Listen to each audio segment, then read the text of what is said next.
વાકશક્તિ ન્યૂઝમાં આપનું સ્વાગત છે। દાહોદ બસ ડેપો ખાતેથી દાહોદ ધારાસભ્યની ઉપસ્થિતિમાં 10 નવી બસોને લીલી ઝંડી બતાવી શુભારંભ કરવામાં આવ્યો। આજે દાહોદથી 10 જેવી બસોનું લોકોની સેવામાં ગાંધીનગર ખાતે આદરણીય ગુજરાતના મુખ્યમંત્રી ભૂપેન્દ્ર પટેલ સાહેબે અને હર્ષભાઈ સંઘવી સાહેબે દરેક ડેપોમાં બસો મોકલી અને આજે દાહોદ ખાતે પણ કાલે 10 બસો જેવી આવી હતી। એ બસોનો આજેથી શુભારંભ કરવામાં આવ્યો દાહોદ ડેપોથી।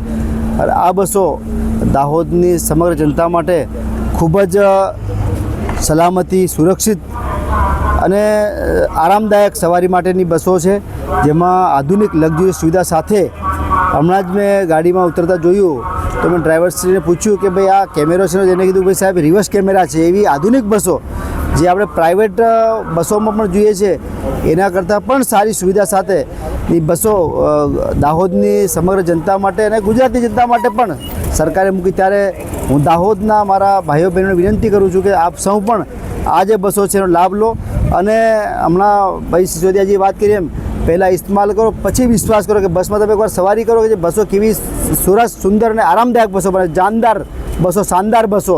આ તમામ બસોની જે ગુજરાત સરકારે આપણે દાહોદ માટે ફાળવી માટે મુખ્યમંત્રીશ્રીનો, ઉપમુખ્યમંત્રીશ્રીઓ આદરણીય સંઘવી સાહેબનો અને તમામનું ખૂબ ખૂબ આભાર માનું છું। દાહોદની જનતાને મારી વિનંતી કે આપ સૌ આ બસોનો લાભ લો।